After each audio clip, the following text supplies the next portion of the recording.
राम राम सभी भाइयों को। तो स्वागत है एक बार फिर से आपके अपने चैनल यादव इन यूरोप में। तो गाइज कैसे हो आप सब लोग? आई होप बहुत ही अच्छे हो गए। तो गाइज बहुत दिनों से बहुत सारे ऐसे लोग हैं जो पूछ रहे थे रोमानिया में जो इंटरव्यू होता है उसके दौरान जो क्वेश्चन पूछे जाते हैं वो कौन कौन से पूछे जाते हैं और उनके आंसर क्या दें। आज की इस वीडियो में A to Z question answer बताऊंगा जो कि रोमानिया एम्बेसी में पूछे जाते हैं as a worker, if you are coming as a worker in Romania.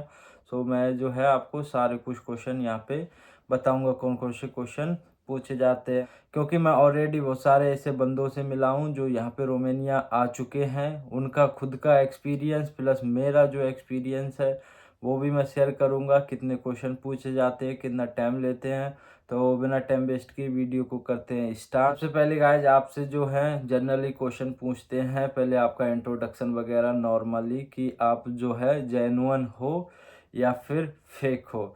तो सबसे पहले पूछ सकते हैं वो आपका नाम क्या है, व्हाट्स योर नेम। तो आपको बताना है सिर्फ अपना नाम, ये नहीं बताना मैं ये कंपनी में जा रहा हूँ वहाँ जा रहा हूँ, कुछ भी नहीं बोलना है। जितना वो क्वेश्चन करें आपको उतना ही आंसर देना है। तो जैसे उनने पूछा आपका क्या नाम है तो अपना नाम बताना है।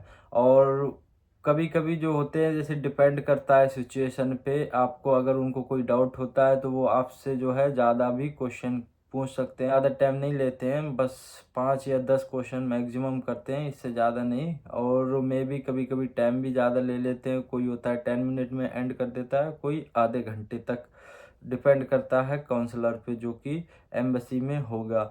इसके बाद गाइज वो आपसे पूछते हैं आपके फैमिली से रिलेटेड भी पूछ सकते हैं, आपके फैमिली में कितने मेंबर हैं, जो कि मैंने लास्ट वीडियो बनाई थी एक लड़के के साथ, उससे सेम क्वेश्चन किया था कि आपके फैमिली में कितने मेंबर हैं, तो आपको बताना है। एंड इसके अलावा गाइज आपसे पूछते हैं कि यहाँ रोमानिया से related, why you are going in Romania. तो आप रोमानिया क्यों जा रहे हो, तो आपको रीज़न देना है। मेरे को जो है वर्क परमिट मिला है और मेरे को हायर किया। एंड आप जो अब कंपनी का भी नाम यहाँ पे मेंशन कर सकते हैं। उसके बाद वो पूछते हैं हम do you know someone there, आप वहाँ पे किसी को जानते हो, रिलेटिव या फ्रेंड। सो अगर आप किसी को जानते हो तो उनका एड्रेस वगैरह सारी चीज़ आप मेंशन करके आंसर में बता सकते हो। अगर नहीं जानते हो तो आप जो है नॉर्मली बोल सकते हो I don't have any relative and friends in Romania. इसके अलावा वो पूछते हैं have you been already in Romania, क्या आप ऑलरेडी रोमानिया में जा चुके हो, या अदर कंट्री भी पूछ सकते हैं क्या आप अदर कंट्री में ऑलरेडी काम एज अ वर्कर और एज अ टूरिस्ट कहीं पे गए हो। वैसे तो उनको सारी इन्फॉर्मेशन पता होती है, पासपोर्ट उनके पास होता है, वो सारा इन्फॉर्मेशन आपका जानते हैं, फिर भी वो आपसे पूछते हैं कि बंदा जेन्युइन है या ना। तो अगर आप गए हो ऑलरेडी किसी भी कंट्री में एज अ वर्कर और एज अ टूरिस्ट वीज़ा पे तो आप उनको बता सकते हो। और अगर आप नहीं गए हो तो आप वहाँ पे नो बोल दोगे। सबसे पहली बात आपको क्या करना है, आपको जो है अपना कॉन्ट्रैक्ट जो कि आपको जो कंपनी आपको हायर करती है वो केयरफुली पढ़ना है, उसी में से सारे क्वेश्चन आंसर करते हैं वो लोग। एंड इसके अलावा वो पूछते हैं what is your company name, तो आपको अपनी कंपनी का नाम बताना होगा। And what is your city name where you are going, आपकी सिटी का क्या नाम है जहां आप जा रहे हो। इसके अलावा वो लोग पूछते हैं आपका accommodation, who is gonna provide you accommodation, तो आपको बताना है आपको अकोमोडेशन कौन प्रोवाइड कर रहा है, आपका जो एम्प्लॉयर जिस कंपनी ने आपको हायर किया है वो, या फिर आप खुद पे करने जा रहे हो। एंड इसके अलावा वो पूछ सकते हैं आपका सर्वाइवल लाइक खर्चा वगैरह, तो जैसे फूड का हो गया और ट्रांसपोर्टेशन का हो गया, whose gonna pay for your food और ट्रांसपोर्टेशन। तो आप बता दोगे कि अगर आपकी कंपनी जैसे ट्रांसपोर्टेशन हो गया ले जाने का, जैसे मान लो आपकी कंपनी दूर है तो आने जाने का जो खर्चा है वो या तो कंपनी प्रोवाइड करेगी बाई बस के थ्रू या किसी भी चीज़ के थ्रू, आप बस हो गया ट्रेन के थ्रू, किसी भी चीज़ के थ्रू आप अप डाउन करोगे। अगर ऐसा नहीं कर रहे हो तो कंपनी प्रोवाइड करेगी आपको एक कार, तो आप कार के थ्रू अप डाउन कर सकते हो। तो वहीं आपको बताना है, मेंशन किया होता है कि आपको अकोमोडेशन। तो एड्रेस वगैरह भी पूछ सकते हैं। इसके अलावा गाइज मैं आगे बात करूं, आपको ये सारे क्वेश्चन पूछने के बाद आपके पूछते हैं आपकी सैलरी कितनी है, तो आपको अपनी सैलरी पता होनी चाहिए, कॉन्ट्रैक्ट में लिखा होगा। एंड इसके अलावा वो पूछते हैं आपकी सैलरी कैसे मिलेगी, यूरो में मिलेगी या फिर लेई में, तो आपको बताना उधर मेंशन होगा। जैसा कि मैं बता रहा हूँ सारा चीज़ जो है उसी में आपके कॉन्ट्रैक्ट में जो कि होता है वर्क परमिट के अप्लाई के लिए। एंड इसके अलावा मैं बात करूं तो आपसे पूछ लेते हैं, जैसे मैंने बताया था सैलरी वगैरह पूछने के बाद आपसे जो है पूछते हैं कितने दिन का आपका वर्क कॉन्ट्रैक्ट है, तो आप बता सकते हो 1 साल का, 2 साल का, जितने दिन का है।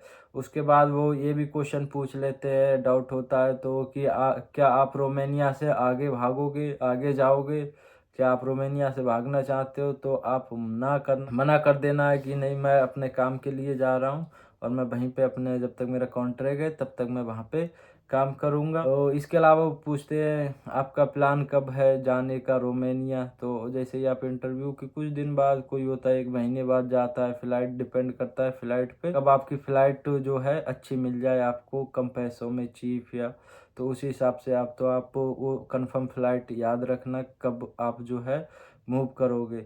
एंड इसके अलावा मान लो ये ऐसे भी पूछ लेते हैं, अगर मैं आपका वीज़ा रिजेक्ट कर दूं, काउंसलर बोलता है अगर मैं आपका वीज़ा रिजेक्ट कर दूं तो आप क्या करोगे, तो आपको आंसर देना है मैं सारा रीचेक करूंगा सारी चीज़ें, और क्या गलती हुई है वो रीज़न पहले चेक करूंगा और उसके बाद मैं रीअप्लाई करूंगा करेक्शन करने के बाद। तो इसके अलावा वो जॉब से रिलेटेड पूछते हैं, व्हाट इज़ योर जॉब, आपकी जॉब क्या है, एंड कितने घंटे आपका काम है, और कितनी आपकी ऑफ है, तो ये सारी चीज़ पूछते हैं। एंड इसके अलावा आपसे पूछते हैं आपकी रिस्पॉन्सिबिलिटीज़ क्या हैं जब आप जॉब कर रहे हो, तो आपकी, जैसे मान लो आप रेस्टोरेंट का काम कर रहे हो, तो आपको मान लो किचन का केयर करना है, या मान लो एज अ हेल्पर कर रहे हो तो मेंटेन करना है चीज़ों को, और कैसे आपको जो है कस्टमर वगैरह उसको कैसे मैनेज कर सकते हो, उसको कैसे कैसे हैंडल कर सकते हो, तो ये सारी चीज़ आपको जो है जहाँ भी जिस भी फील्ड में जा रहे हो आप उसके बारे में थोड़ा जान लें।